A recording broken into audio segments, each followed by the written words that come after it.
হিত করি উপকার করো উপকৃত হবে। আমরা প্রতিবারের ন্যায় আমরা এই প্রথম রমজানে আমরা ত্রাণ সামগ্রী দিয়ে থাকি।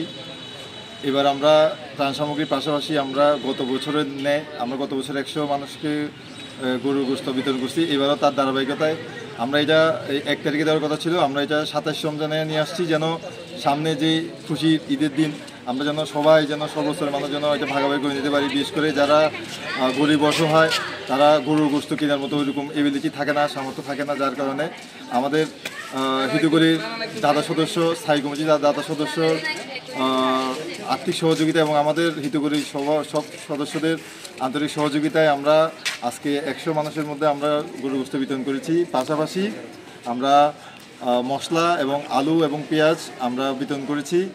তো ইনশাল্লাহ আমরা আগামীবারও প্রত্যেকবার আমরা এই ধারাবাহিকতা বজায় রাখবো। আপনাদের সহযোগিতা এবং দোয়া আমাদের জন্য কাম্য। সবাইকে ধন্যবাদ। আসসালামু আলাইকুম।